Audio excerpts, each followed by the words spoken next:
All right, let's look at one other of these rotational ones here. This is on 740, I think. And this is kind of a pulley type problem. So we're going to apply a torque to a pulley and we're going to lift that weight. So the kind of conceptual part of this that you want to understand is the torque that goes into the pulley has to do two things. It has to turn the pulley, but it also has to lift the weight. So essentially the torque there that's applied, that 680 Newton meters, is going to be split between turning the pulley and lifting the weight. And the turning of the pulley will be based on its moment of inertia, and then we'll have the mass of the weight. But we're going to have to somehow get that mass of the weight into a rotational kind of analysis so it will match what's happening to the pulley. Okay. So we're going to lift this block, and we want to know the speed of the block. After 1.5 seconds, the block starts from rest. So to get there, we're going to have to find the acceleration of the block. But that torque won't just accelerate the block, it's also got to accelerate the pulley, because we're assuming that the rope doesn't slip on the pulley. As the rope moves, the pulley turns. So that's the basics on this thing. All right, now the next thing here that we're going to want to look at is we'll start by looking at the moment of inertia of the pulley. And we're going to have a few radii that we have to consider here. Now, one thing I'm looking at is when I'm looking at the moment of inertia of the pulley, what I want to do is I want to look at the average radius, so to speak. Okay, so I'm going to look at the radius to the center of that flange on the pulley. Okay, so that's what's going on right here, is I'm looking at that.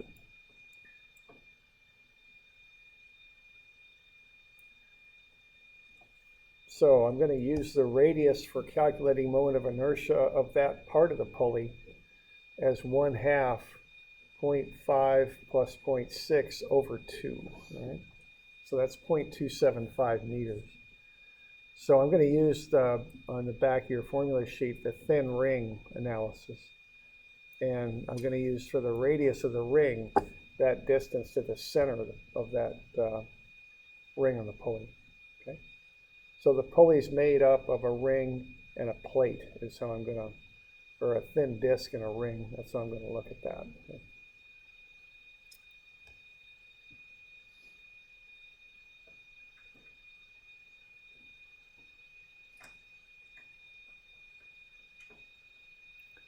Okay, so I've got a disc here, and then I've got a hollow ring. I guess it's called a hollow ring. Now, which moment of inertia formulas would I be using off the formula sheet when I calculate the moment of inertia of this pulley here? I'm going to consider that to be a disc here inside of a ring, a hollow ring. That's how I'll analyze that. So which formulas do you think I'd be using there on the back of your formula sheet for the disc and the ring?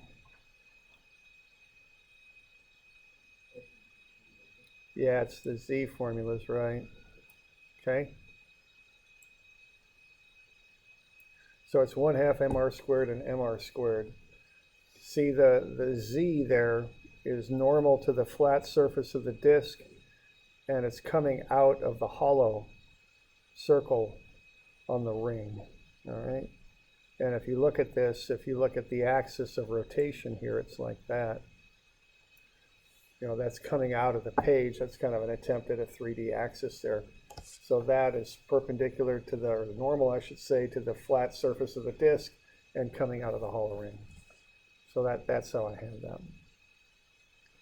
All right.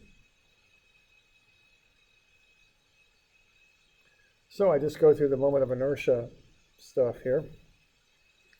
So IA is 1/2 mr squared plus mr squared. Okay. Now I'm going to take the moment of inertia of the disk. That's based on its radius, and that's 0.25 meters. And then the moment of inertia of the hollow ring is based on, as I said earlier, that radius to the middle of the ring, 0.275. So I'm going 1/2 12 times 0.25 squared for the disk, and 18 times 0.275 squared for the hollow ring. Add them up and I'll get the total moment of inertia. It's 1.74 kilogram meters squared.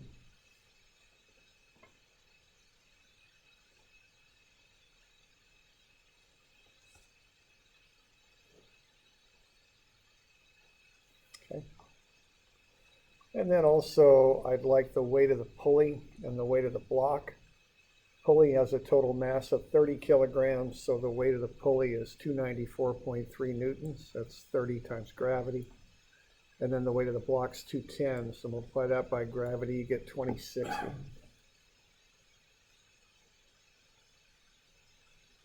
All right.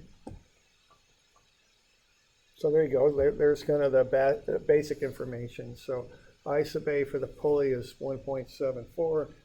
Weight of the pulley is 294.3, and the weight of the block is 2060 newton. Okay.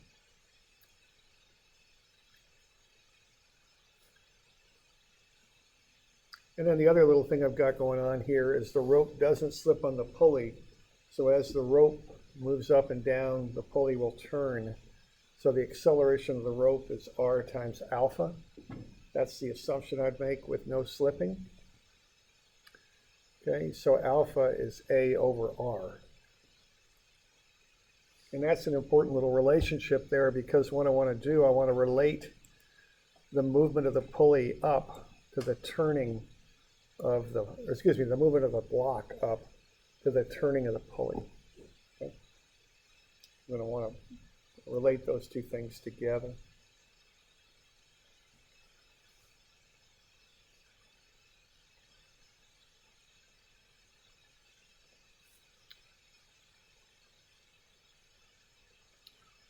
Everybody doing all right with that?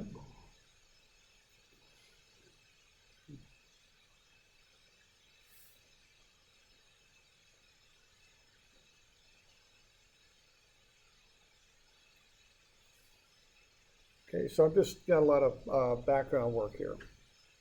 Now what I'll do next here is start to analyze what's occurring here. So what I'm looking at is the turning of that pulley and also how the raising of the block. And they relate to each other, okay? And they relate to each other just on account of the radius of the pulley.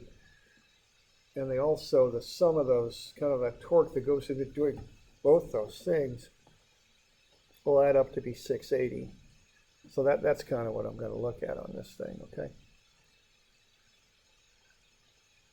So that's kind of the deal. Okay, so the rope doesn't slip, so alpha is A over R, which is A over 0.3, is the radius. Now I'm using the outer radius of the pulley because that's where the rope is. So notice I'm using 3 different radii there. 0.25 when I did the moment of inertia of the disc, 0.275 when I did the moment of inertia of the pulley, and now I'm using 0.3, which is the outer radius when I look at the acceleration relationship. A equals R alpha, so alpha equals A over R.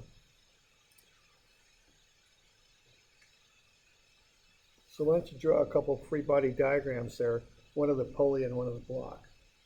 Nothing much on either of them, they're both pretty straight up. Let's see what you can get. Remember to include the accelerations.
Okay, so there's the free body diagrams. Do we got any questions on that? I got the forces in blue and then the accelerations in red. Acceleration is counterclockwise on the pulley because that's the way the moment's going. So I'm going to assume that's how things are going. Now, if that thing turns counterclockwise with the alpha on top there, over on the block, I'm going to have an acceleration up. Okay. Now, it's important when you start doing multiple free body diagrams like this that they agree. And what I mean by that is if the pulley turns counterclockwise, that block will move up. If for some reason you had the block accelerating down, you could get yourself into some errors on the rest of your work, okay? So be sure that you're doing things that agree with each other when you set up these free body diagrams. Don't create a conflict of motion in your own free body diagram because it won't just come out in the wash all the time. Sometimes that will lead to problems, okay? So I also have the torques and the moments there. So I've got on the pulley there, I've got the weight with the reaction up. I've got the torque that's applied, and then the tension pulling down. Ropes always pull down, right? Or pull, they always pull. On the right there, the tension's pulling up, and then the weight's going down. Now the unknowns there are alpha and A. Those are the accelerations. So it looks like two unknowns, but they're not really. They're just one because they relate to each other because alpha is A over 0.3. So the alpha and A are just two types of the same unknown, you might say. I mean, they're related to each other. They're really one unknown. Plus the tension is an unknown too. So we can generate two equations and two unknowns, okay? All right, so on this thing, what equation will we generate for the block? Well, that's the easier of the two, so why don't we start with that? What's the dynamics equation we'll use to analyze that with? Yeah, just F equals ma, right? Oops. All right, and as I've said to you 100 times, and I'll probably keep saying, what, static stuff on the left, dynamic stuff on the right, correct? Okay. And then how about the pulley? What equation are we going to throw at that?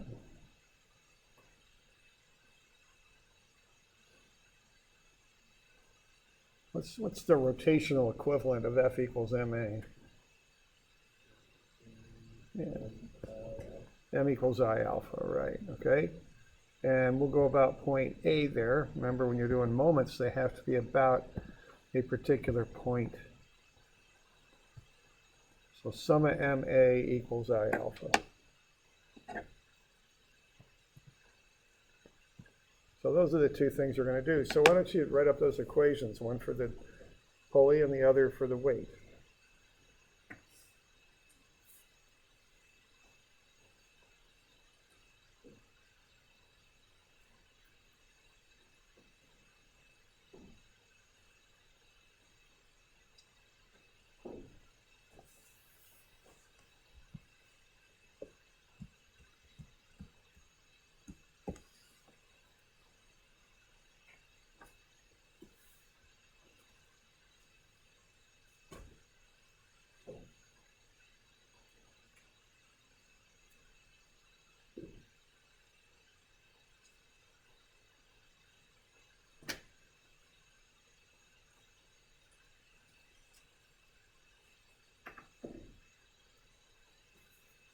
Remember, if you get stuck on these things too, just do statics on the left. And you all can do statics then, finish that class. So, do some statics on the left and equate it to the acceleration.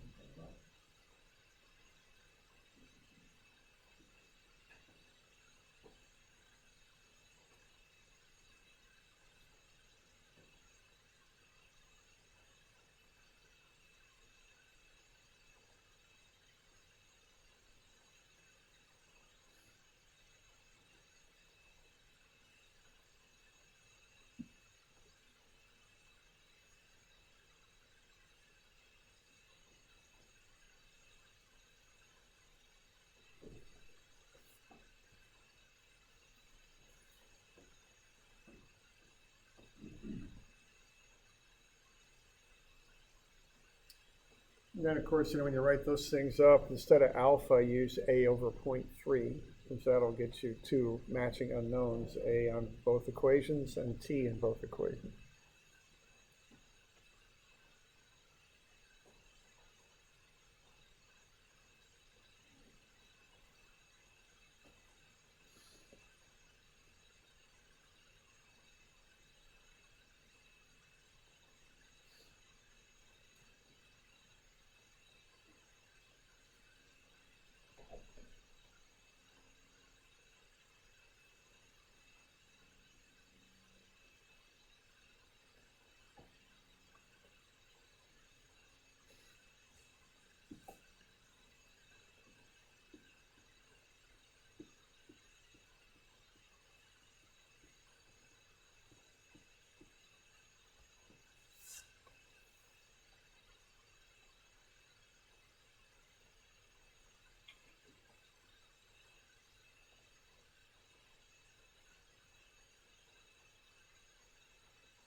You all get into something like that? So on the left, I've got sum of MA counterclockwise positive is IA alpha. So the sum of moments is 680 minus 0.3t. And that equals I alpha. And alpha is A over 0.3.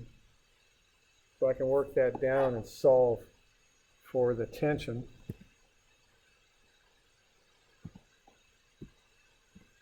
So that comes out to be 2267 minus 19.33A. Okay. And then over on the right, I've got the tension up minus the 260, and that's 210A. So I can solve that one for A also. Okay. Right there. Or excuse me, solve it for T.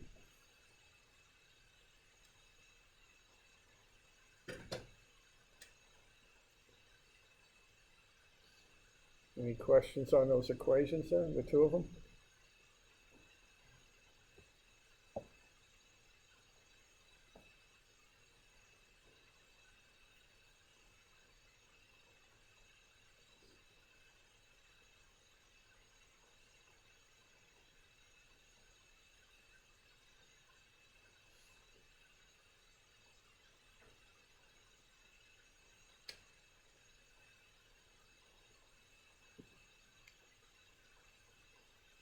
Everybody doing all right with that?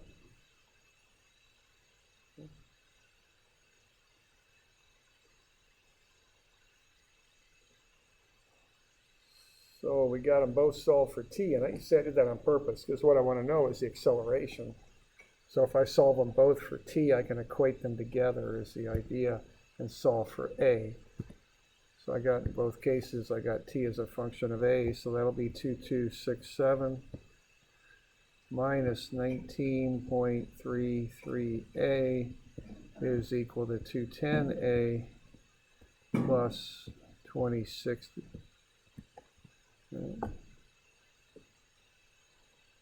I can solve for a.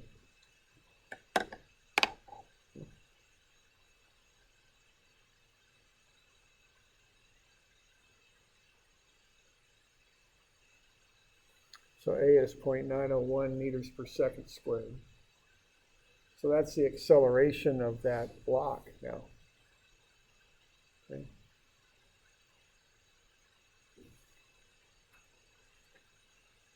And then once you got that, you can do v equals, v0 plus at to find the velocity after whatever it was, 2 or 3 seconds.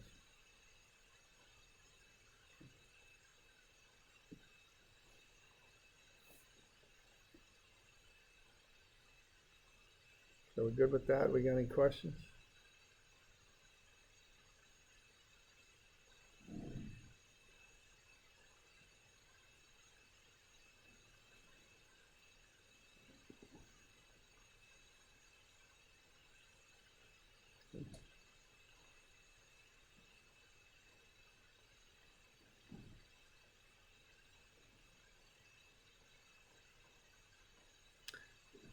All right, so that's one way to get that acceleration.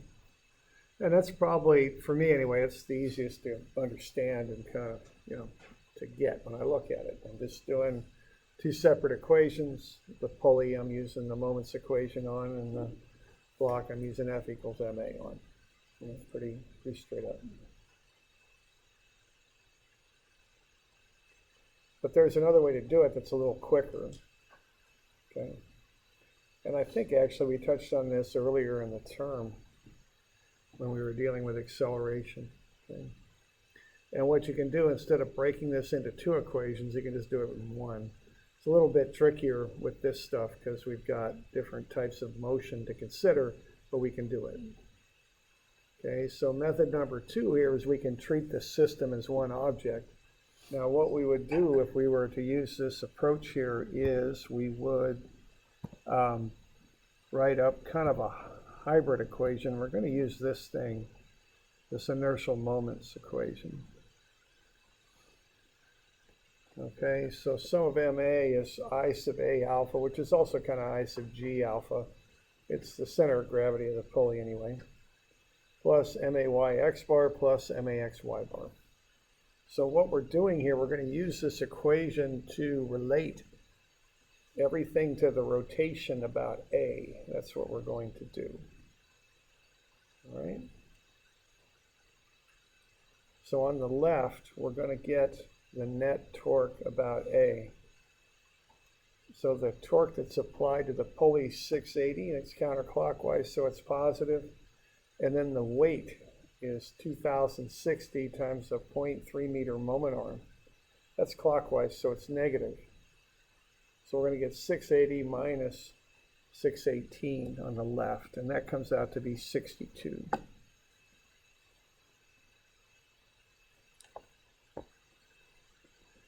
Now we got to relate that to the accelerations over there on the right. So that's going to be I sub A, 1.74, times alpha, which is A over 0.3. But the deal with this is the pulley is not the only thing accelerating. What else is accelerating is the block. And it's got a mass of 210, and its acceleration would just be A. So what that is right there is MA. But that alone isn't enough, okay? Because what we're trying to do here, if we just leave it at that, is we'd be trying to combine the rotation with this linear MA. See, we can't do that. You can't really relate a rotation of a pulley directly to the linear acceleration of a block. So to kind of get that fixed, so that to make it so I can relate them together, I'm going to put a moment arm on the MA.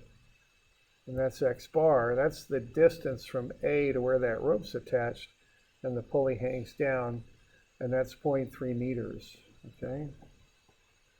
So this is a little bit like that, taking linear momentum and turning it into angular momentum by adding a moment arm. Remember that?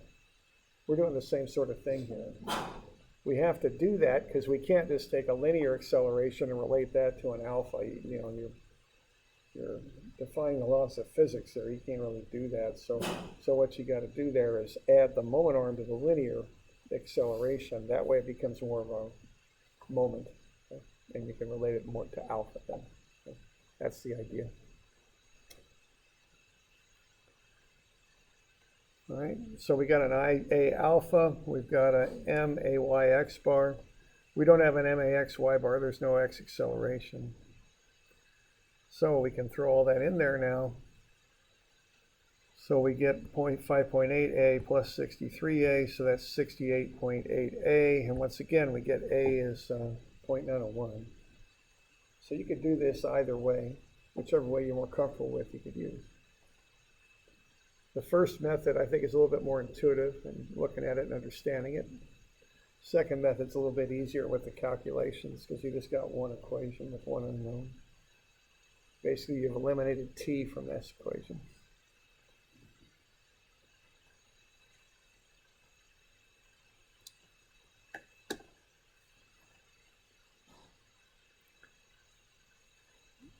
So we okay with that?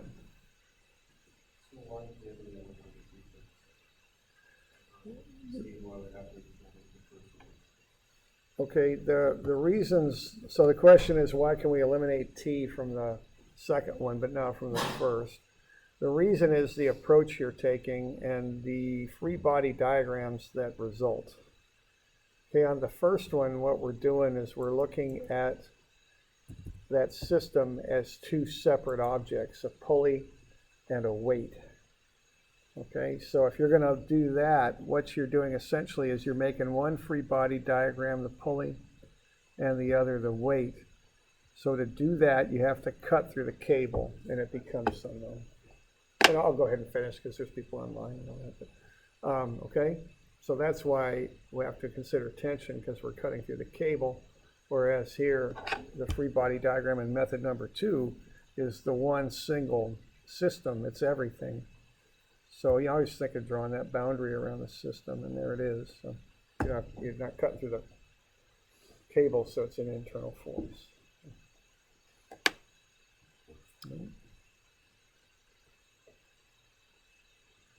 So everyone will have a bomb will be able to use this method, or there's certain So question is, are there circumstances where you can't use one method, or when one method's easier? I can't just snap an answer off of that. I don't know. I've seen some where I like to do this rotational thing. It can be very handy, this inertial moments equation. So it's good to know how to use that. That sometimes when we deal with the next topic, which is motion in a plane, that can be handy because you can eliminate friction from an equation. It can be a pretty handy thing to do. So I like to be able to use that when I need it.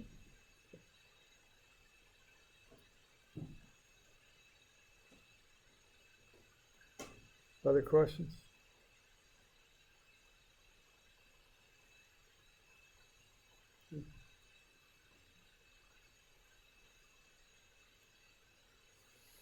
All right, we want to find the velocity at 1.5 seconds, so just use v equals v0 plus at. With this situation that's presented, the acceleration would be constant, so we could go ahead and assume that, and we get 1.35 meters per second.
All right, so that's a run at that one.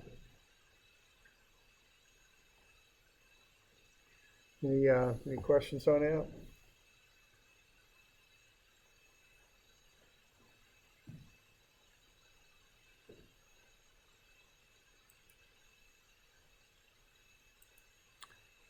Okay, let's have a look at some things relating to just motion in a plane then.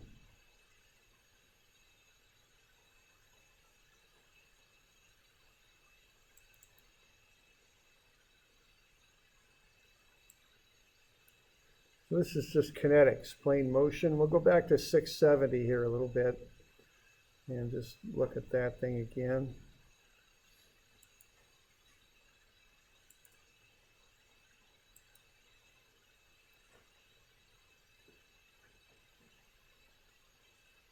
So what we're looking at here now would be an object that's moving through space and analyzing its motion based on the forces applied to it. Okay, so we'll be up in this top free body diagram again. So we've got 3 basic equations. Sum of F is ma, but notice it's mag. The center of gravity is the point that kind of is treated as the center of the object. You apply the accelerations to the center of gravity. Okay, it's the point, kind of the reference point for the object. Sum of mg then is ig alpha. So when you look at free plane motion, you're often looking at the acceleration of the center of gravity plus the rotation of the object about the center of gravity. And then we have this inertial moment equation too. So you can take moments about a point other than the center of gravity, and that would be ig alpha plus mag x y bar plus mag y x bar.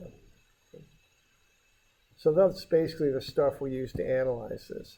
Quite often we're in a situation where we use those two together, or we use this one alone here, one or the other, or maybe both, you know.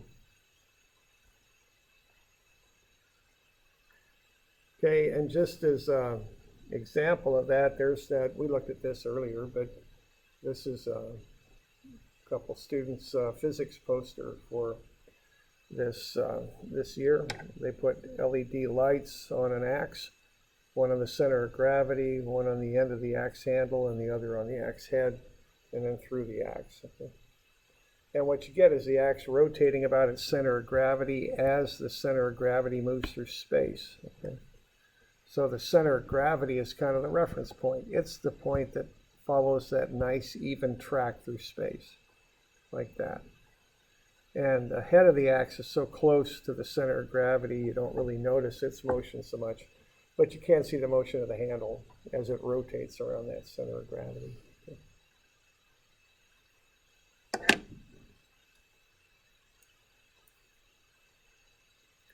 All right. So there we go.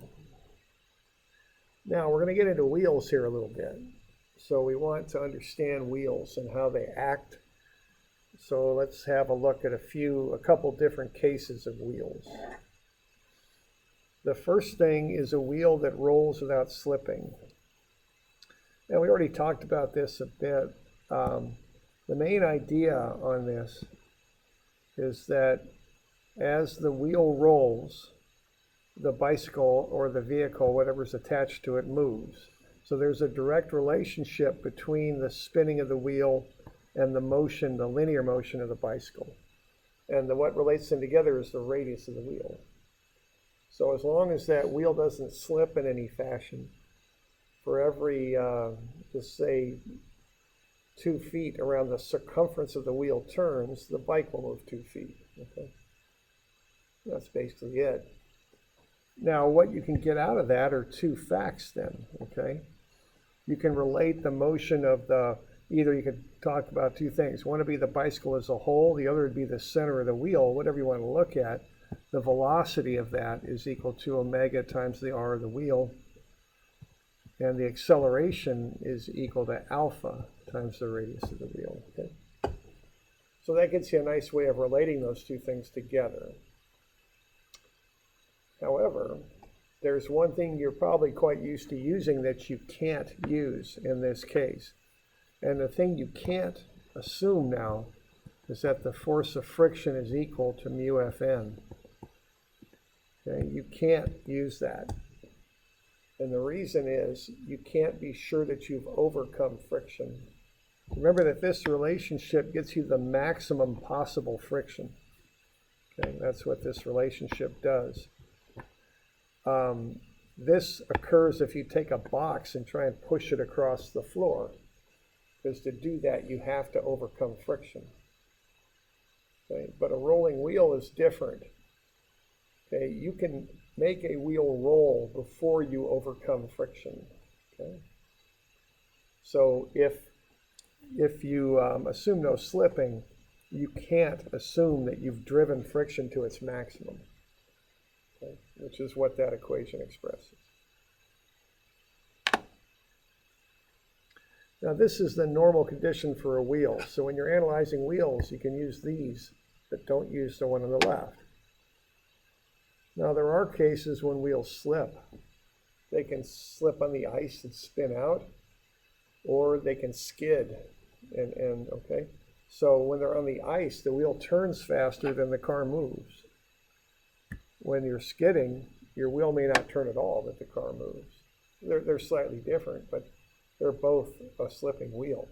So if a wheel is slipping, you can assume you've overcome friction. Well, that's interesting. Not sure what the heck I just did there, but it wasn't good. There we go. That's not the one I want. There we go. So the force of friction is equal. I think I'm hitting something there. I think it's that image, I think, is what I'm doing.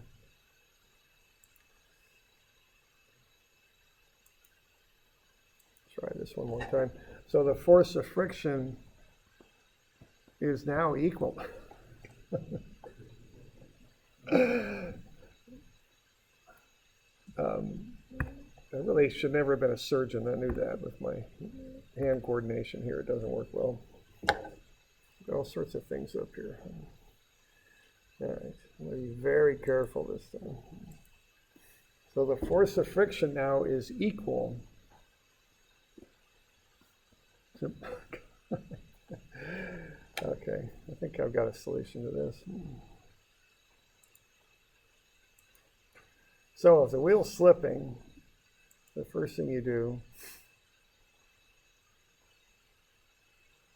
is you try and create a new page, if I can.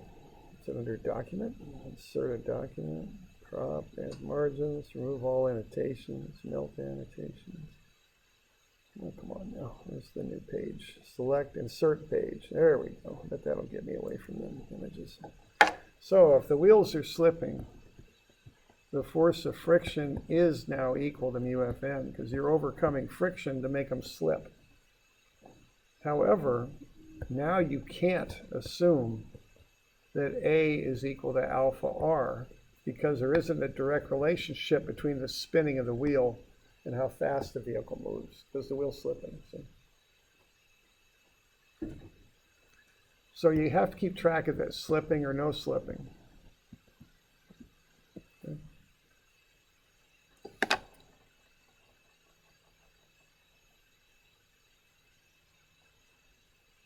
Okay.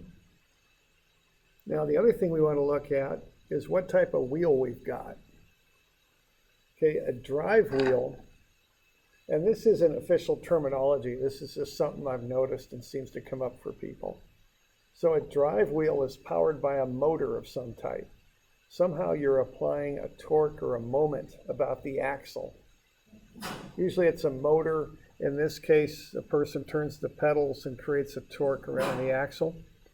So when you have that, you're actively driving the wheel.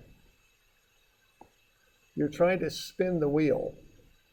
And the road with the friction doesn't like that. So the road says, no, I don't want you spinning this. I'm going to push back. And as a result of that, the wheel pushes you down the road. Okay? And that's a drive wheel. Friction opposes the spinning. So the friction acts in the direction of motion with a drive wheel. So that's the back wheel of a bicycle. Nowadays on cars, it's generally the front wheel. Okay? But that's the one that's being actively turned, and the friction tries to stop it from turning and ends up driving the vehicle down the road. Okay, a drag wheel is a simpler type of wheel. The only function of a drag wheel is to keep the thing from being pushed across the ground, okay? And if you look at the old history of the world, they were moving big old blocks around a stone usually, people building Stonehenge and the pyramids and all that good stuff. And they put logs under the blocks so they could move them, they could roll them and work better. And then some genius had the idea of attaching the log under the block permanently. And that's a wheel, okay? So that's what a drag wheel is. Instead of pushing something, that's rectangular or irregular shape across the ground, you put something under it that'll make it roll. It's a lot easier to move it. So with a drag wheel, the friction opposes the motion. So the friction undercuts the wheel here. Okay? So they act different. So when you're analyzing a wheel and which way friction acts, you want to look at whether you got a drive wheel or a drag wheel, because it influences how the friction acts. Okay? So we got slipping and no slipping, we got drive wheels and drag wheels. So those are things we want to be aware of.